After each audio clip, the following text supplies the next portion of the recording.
Alam kong meron kang kasalanang hindi mo maamin. Di mo naman to kailangan na sabihin pa sa'kin.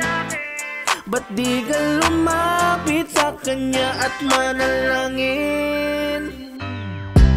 Alam ko na alam mo na ang tama at mali, pero ikaw ay tao lang, minsan nauulit-uli. May mga panahon na talagang sobrang hirap pigilan ng tukso. Kung saan ka pa mahina, yun ang nakikita para ka malumpo. Kaya mga tao sa iyo madalas mabilis manghusga, matalas matinik ang mga salita. Pero kapatid, makinig ka, may isang tao na bibilib ka. Di siya katulad ng iba, di siya nang mamata.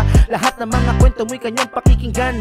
Pwede mo siyang gawing kaibigan, pwede rin na malapitan. Di kanya tatalikuran. Sa kalungkutan, kasiyahan, kapaitan, katamisan ay sandigan. Hahawakan kanya tungo sa kaligtasan. Alam kong meron kang kasalanang hindi mo maamin. Di mo naman to kailangan na sabihin pa sa'kin. Ba't di ka lumapit sa kanya at manalangin?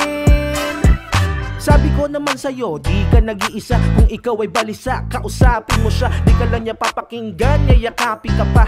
Alam niya na lahat sa'yo, pati dalangin mo na sana buhay natin gumaan at mga pangarap natin sana ating makamtan. Pasensya kung minsanan ay parang walang sagot, dahil may mga bagay tayong di natin abot, na kahit na ipilit di mo maintindihan. Pero ganun pa man, wala siyang plano sa kasiraan. Dahil mahal niya tayo, alam ko na alam mo yan. Binigay niya buhay niya upang maging kabayaran. Ang hari ng mga hari pumayag maduraan para sa sanlibutan, para sa pagmamahal. Halika na lumapit, tumahan ka kumapit, dahil bawat isa sa atin may tahanan dun sa langit. Kahit pa alam kong meron kang kasalanang hindi mo maamin.